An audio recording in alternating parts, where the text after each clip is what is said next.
Hello, BookTube, and welcome back to Book Trek 2022. This is a continuation of Book Trek 2021, which was a 5-month event last year. This year it's 2 months.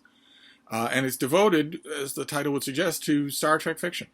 All the Star Trek fiction in its endless numbers that have come out about the show in the last 50, 60 years. And the two halves that we have this time around are the Wrath of Book Trek, which is the month of August. And that's where we're looking back at the established Roddenberry-influenced continuity of Star Trek. Everything before the J.J. Abrams Kelvin timeline and New Trek, Alex Kurtzman's New Trek, which includes the original series and the animated series, the movies, The Next Generation and the movies, Deep Space Nine, Voyager, and the only modern Star Trek series other than the original show to be canceled before its full run of 7 seasons, and that is Star Trek Enterprise, which I objected to when word was first coming down, details were first starting to come out. I objected to it because Star Trek Enterprise is a retcon. It's what's known as a retcon. And no matter where that happens, whether it's in comic books or movies, movie franchises, or TV shows, or whatever, I always object to it. I don't ever think it's a good idea. What it means is that you have a settled continuity of something, and you go back into the past of that continuity and add something big or change something big.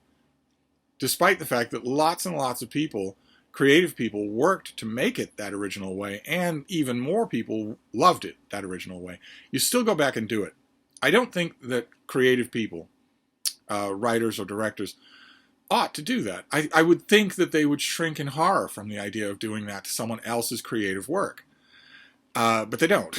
Not if enough Coke money is dangled in front of them. So there have been lots and lots of retcons, even if we stick to Star Trek.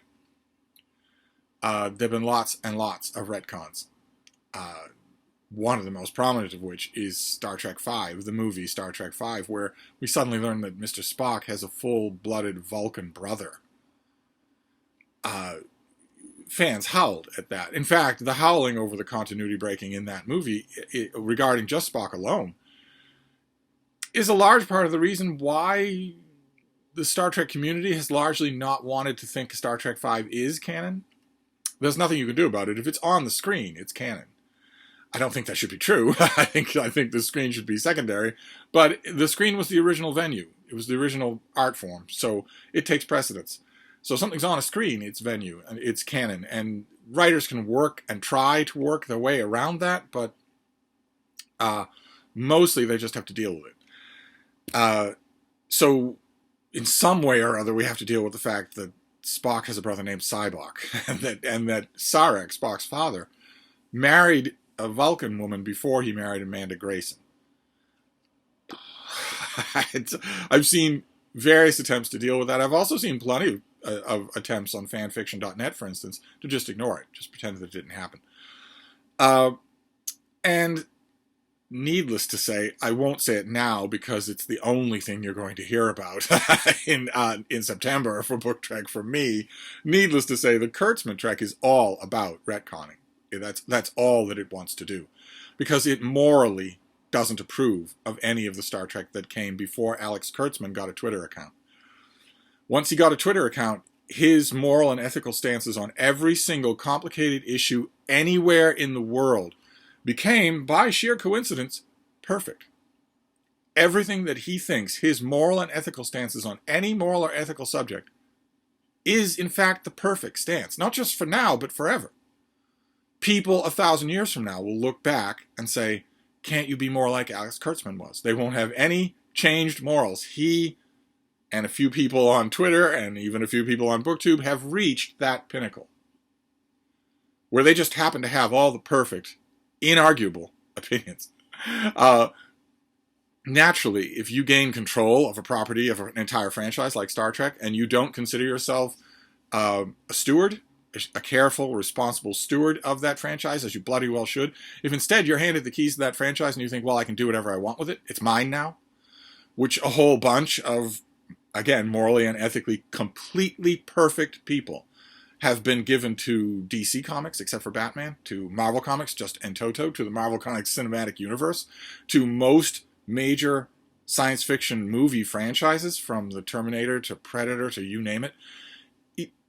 If you are in that position where you think you are the pinnacle of moral and ethical perfection, you have the right opinions, there are no other right opinions, and all other opinions are wrong, then if you're handed the reins to a franchise like that, you are naturally going to view every instance of what happened before you to be bad.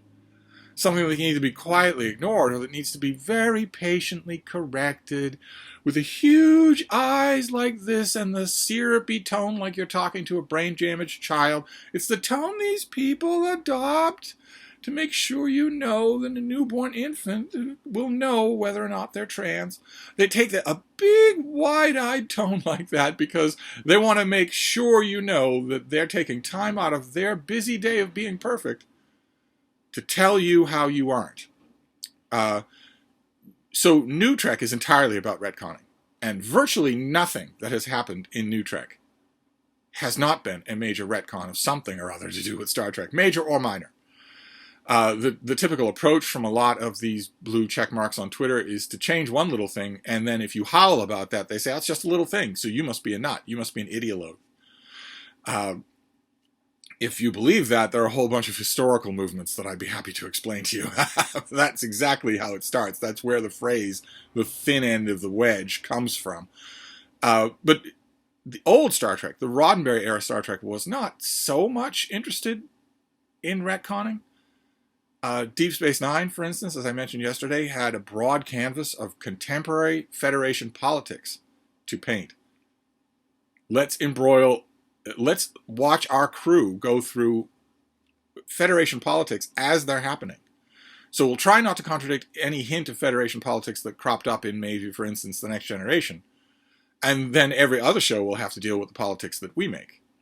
Deep Space Nine introduces a gigantic war, the Dominion War, in which, for the first time ever, the Klingons, the Romulans, the Federation, and the Cardassians all team up together to defeat a common foe, with God knows what kind of long-lasting ramifications after that the show doesn't bother to deal with. It ends before it deals with them. But any other show would have to deal with that. Any show that took place at the same time as the ending of Deep Space Nine, or later in time than Deep Space Nine.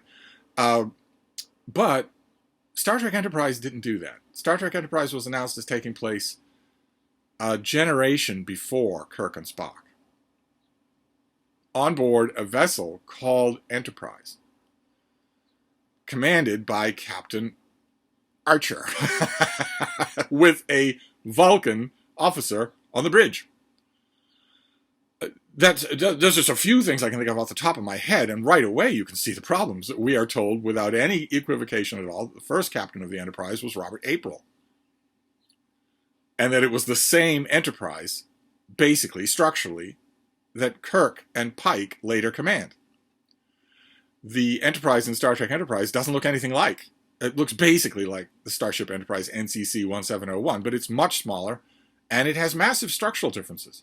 It is clear that it is an earlier generation of the ship, and the captain's not April. He's Archer.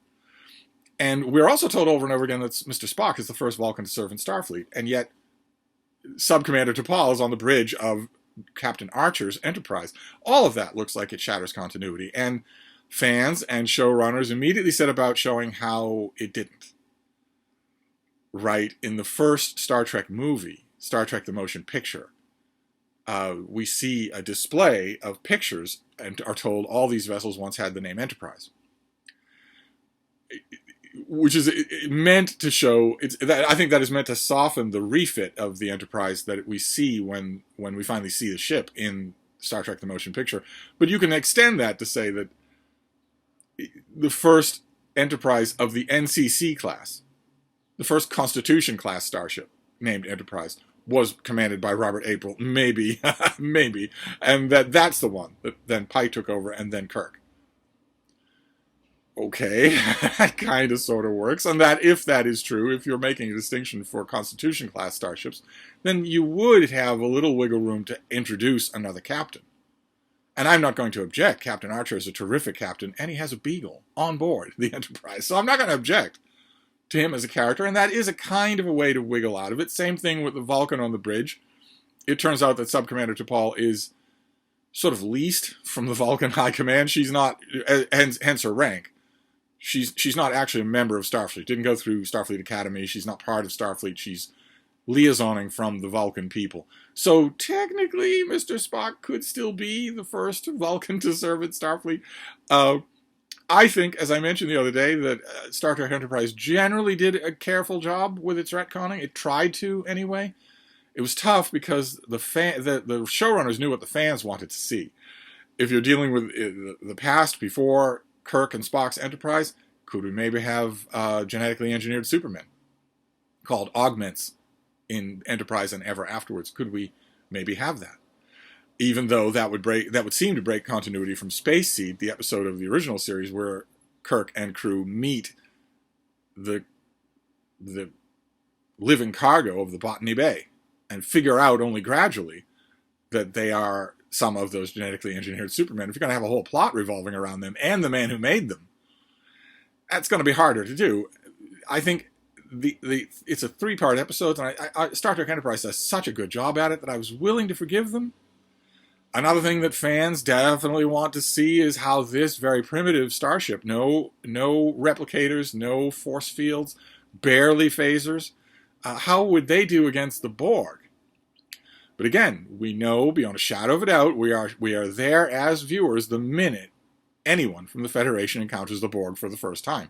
And it's the Enterprise D. It's not Captain Archer's Enterprise. But the showrunners managed to work out a way. They never actually learn the name of these creatures. We know what they are, and we know from the neat ending of that episode that it's kind of a forerunner to when the Borg might show up again. These things, I thought they were carefully done, and they work fairly well. I thought they were a misstep. I'm still not a fan of retconning. I just don't think I think it's fundamentally disrespectful to the community of creative people. And I always expect better of the community of creative people. Don't go and muck around with someone else's creativity. Not if you have the whole universe to pick from. Don't do it. So you can guess what next month is going to be like. But Star Trek Enterprise did that the most. Its very existence is a retcon. As far as Star Trek lore, settled lore, had been before that show premiered, the first captain of the Enterprise was Robert April. And the Enterprise looked largely the way it does today. The first Constitution-class ship named Enterprise was the first starship named Enterprise. So right away, the existence of Star Trek Enterprise mucks around with continuity. But I was watching it, and I was thinking, this is really well done. I really didn't expect this to be this good. So I can live with it. I can live with some retconning here and there, especially since there are clever ways around the major bits. And for all we know, it was an amazingly intrepid starship captain who started to forge the basic bonds of friendship between humans and other races in the galaxy. For all we know, it was Captain Archer. I think it would make more sense if it's Captain April. The Captain April who appears in the animated series is clearly signaled as the guy who would have had that much spacefaring experience, that it would be him and not some guy named Archer. But that's okay, because Robert April doesn't have a beagle. But Star Trek Enterprise sort of floundered a bit. It didn't seem to know what it wanted to do. It had some terrific episodes that were mainly built around the idea that they were venturing out into the gigantic unknown galaxy and they weren't really ready for it. There's only so much you can do with that. As I said at the time, as I wrote at the time, there's only so much you can do with a show that your fans are expected to like if your starship crew is constantly getting kicked around. If they're just this mewling little insignificant gnat of an underdog to everyone they encounter. It's okay if Jim Kirk's Enterprise encounters a super being now and again, but it can't happen all the time. And I had a clear idea of what Star Trek Enterprise should do. Right from the beginning, I was hoping that the showrunners would start doing it right away, which is to start writing some Federation history. That is not retconning. Most Federation history in The Next Generation and the original series hadn't been written. Like I mentioned the other day, we don't know any details about how the humans and the Klingons went to war with each other. We don't know anything about the human-Romulan war, except for a tiny handful of details given to us in Balance of Terror. Virtually nothing other than that. That's a blank canvas. We don't know, for instance, did the humans fight with the Andorians when they first meet them? Did they fight with the Tellarites when we first meet them? And Enterprise does some of that. There's a lot of really good work done with the Andorians. But then Then in season 3 of Enterprise, the showrunners, for reasons that will always elude me, Enterprise would have gone to 7 seasons if not for this decision, I firmly believe. In season 3 of Star Trek Enterprise, the showrunners decided to give it a massive wrench. They decided to just yank any kind of plot out of its moorings and set the show on a completely different trajectory. And in order to do that, they introduced an enormous piece of retconning, just gigantic. An alien race called the Xindi sends a superweapon to Earth, and it carves a gigantic fissure in the surface of the planet. It kills millions of people, including the sister of Captain Archer's chief engineer, Trip Tucker. But millions of other people, too. And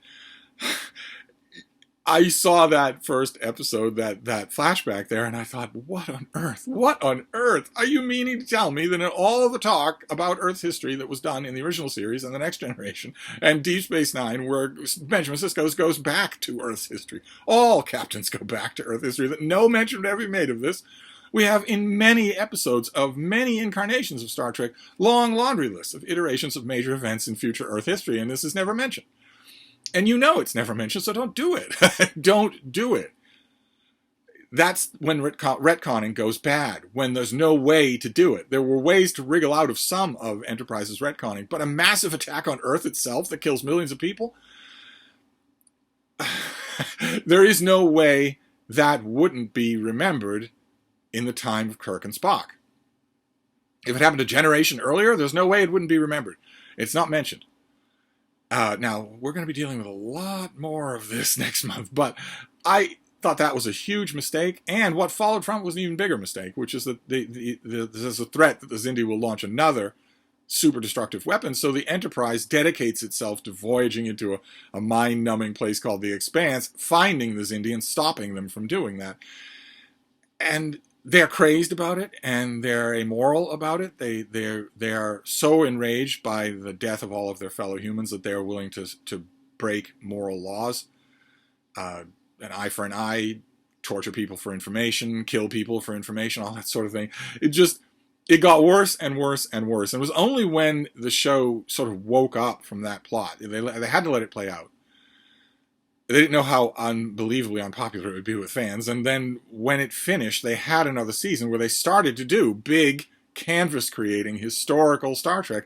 And it was great. If they'd been doing that from season 2, I think they would probably have gone on to a lot more seasons. It was season 3. It was the Xindi plot that wrenched Star Trek Enterprise off its foundations and sent it in the wrong direction. Because it's all of a sudden Star Trek, it became a one plot. It became one storyline. There might be other things that happen to the ship, but they're no longer exploring. They're no longer seeking out new life and new civilization. It's not something wondrous or strange in every hour. It's one dedicated plot, and it's a plot of revenge.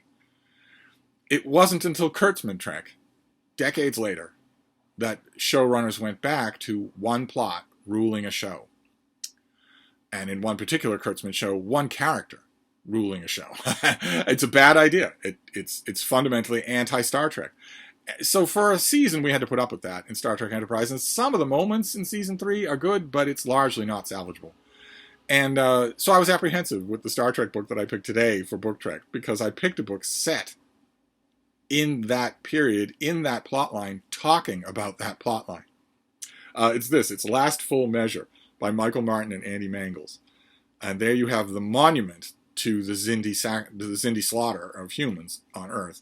And at first I picked this because I thought it would be something like the one I read yesterday. Sort of an adjunct story that would fill in some of those details, what it was like and all of that. And there's a good deal of that in this book. There's also a superimposed plot that's not good. Mike Martin and Andy Mangels are really good hack writers, but I'm not sure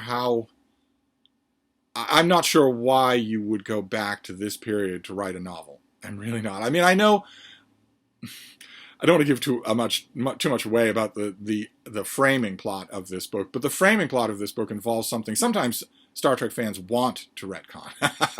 Sometimes they very much do. If Star Trek does something wrong in air quotes, then fans want to go back and change it, make sure that it didn't happen that way. They can't do it. If it's on the screen, it's canon. But fans can go crazy doing it.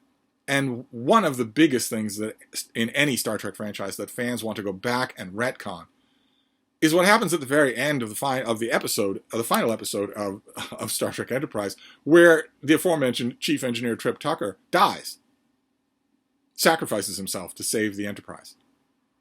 Now that is quite separate from the travesty of the final episode of Enterprise that fans went nuts with rage about, because the final episode is, I think, very clever, but it doesn't work as a final episode. If you know, and you've known for 2 years, that this is going to be the final, goodbye to your cast and crew, I don't want to spoil it, but the final episode of Star Trek Enterprise would have worked fine as a clever episode in the run of the show, but for it to be the farewell to a series is enraging. And this was separate from that. Fans there's nothing to do about that framing, and that framing doesn't affect the show. You can already tell from the events in the series of Star Trek Enterprise that Captain Archer is going to be a major figure in the early years of the Federation. It can't help it from the contacts that he's made with the Tellarites and the Andorians and the Klingons and the Vulcans. It can't help but happen. So that revelation in the final episode is not a big deal. But the death of Trip Tucker, fans didn't like that at all. Not at all. And it's not just because it was sad. Trip Tucker and Subcommander T'Pol have a plot line of their own in Star Trek that is unbelievably sad. You wouldn't believe it when you look back and watch it. Remind yourself that this was on network TV. This wasn't on pay-per-view cable, where showrunners can subject their viewers to any kind of sadomasochism they want and they don't have to worry about ratings. Star Trek Enterprise was fully at the mercy of ratings. And the thing I'm talking about, the tragedy that happens to Trip and T'Pol, got great ratings. Fans loved it. Even while they were bawling their eyes out about it, they loved it. So it's not just sadness. It wasn't just sadness. It was that it felt wrong. It felt tacked on. It felt like our Trip would have been able to come up with 10 different ways to do what he does in that climactic moment without sacrificing his life. I think that's right. I am one of those fans that thinks he should have gone on and on and on. The core crew should not have lost a member. Maybe one leaves, right? That happens on Voyager and a few other shows, but not die. But a large chunk of this book looks at that. A large chunk of this book also looks at the ship's armory officer, Lieutenant Reed. Never understood. I will never understand the deep fan fascination with Lieutenant Reed. He is the most boring character. I don't understand why. Maybe you Reed fans out there can tell me, but he is one of the most fan favorite of the characters on Star Trek Enterprise, and I don't get it. He's as boring as a board of unpainted wood. But he also has a large amount of space in this book. But the book is dull.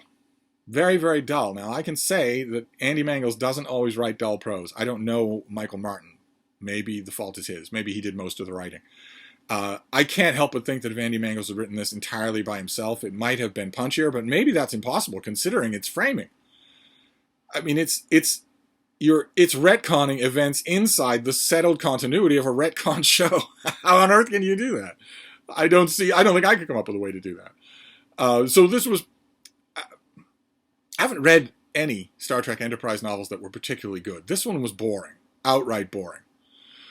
So I mean, we have a few days left for Book Trek for the Wrath of Book Trek for August. I may give another Star Trek Enterprise. There are a lot of Star Trek Enterprise novels that I haven't read. I may give another one a try. This one though was a dud. So a dud after a great thing, and I'll spin the wheel tonight and we'll see what we come up with. So I will let you know tomorrow. Thank you, BookTube.